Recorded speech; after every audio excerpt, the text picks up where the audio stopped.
unique cognitive architecture called the Brainforest, and the concept of a spiky profile, or twice exceptional autism. It's a deep look into how extreme intellectual strengths coexist with significant processing challenges, and how that shapes learning, creativity, and life itself. Yeah, it's a really compelling framework. The idea of Quantum and Little Buddy as two processors within one mind, one brilliant and fast, the other slow and meticulous, really captures the paradox of living with such a spiky profile. It's not just a clinical description. It's a lived experience that shapes everything from music to firefighting to surviving in Antarctica. Exactly. The Brainforest is this internal map the author created to navigate that paradox. Quantum represents the genius side, with intellect and working memory in the greater than 99th percentile. Little Buddy, on the other hand, is the slow processor, operating in the bottom first percentile. Together, they form a complex, sometimes conflicting system. And that conflict is so central. Quantum sees complex problems as simple and obvious. But Buddy struggles with everyday tasks like multitasking or processing new information in real time. It's a bottleneck that creates frustration, but also drives the need for unique strategies to learn and express ideas. Right, and that brings us to the innate library concept. The author explains that for Quantum to operate without Buddy's interference, skills and knowledge have to become second nature, imprinted early, or built through meticulous repetition. Once something is in the innate library, it bypasses Buddy's slow processing, allowing fluid expression. That's such a crucial point. For example, playing a practiced piece of music or speaking happens naturally, like reflexes, but reading music or learning new tasks requires Buddy's slow, layered processing, which can be a nightmare. So the author developed the AKG protocol, auditory, kinesthetic, geometric, to input new knowledge directly into the innate library, leveraging Quantum's strengths. The AKG protocol is really clever.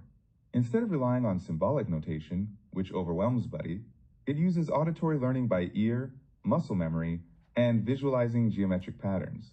So for instance, instead of thinking of a chord as letters, it's seen as a triangle shape on the keyboard. This taps into Quantum's ability to synthesize complex patterns. It's a great example of how twice exceptional learners can use their strengths to compensate for weaknesses. And the racquetball analogy really illustrates this.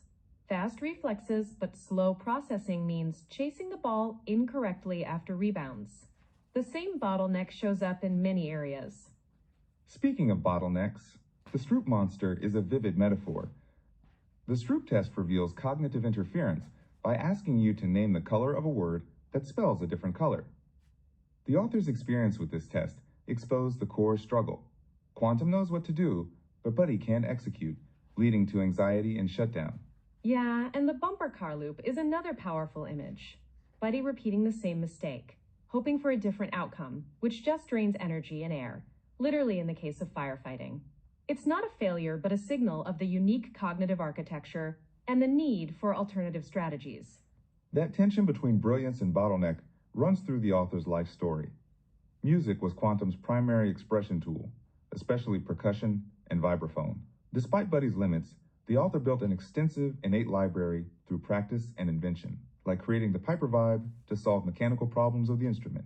And then there's the firefighting career starting at age 50, which is remarkable.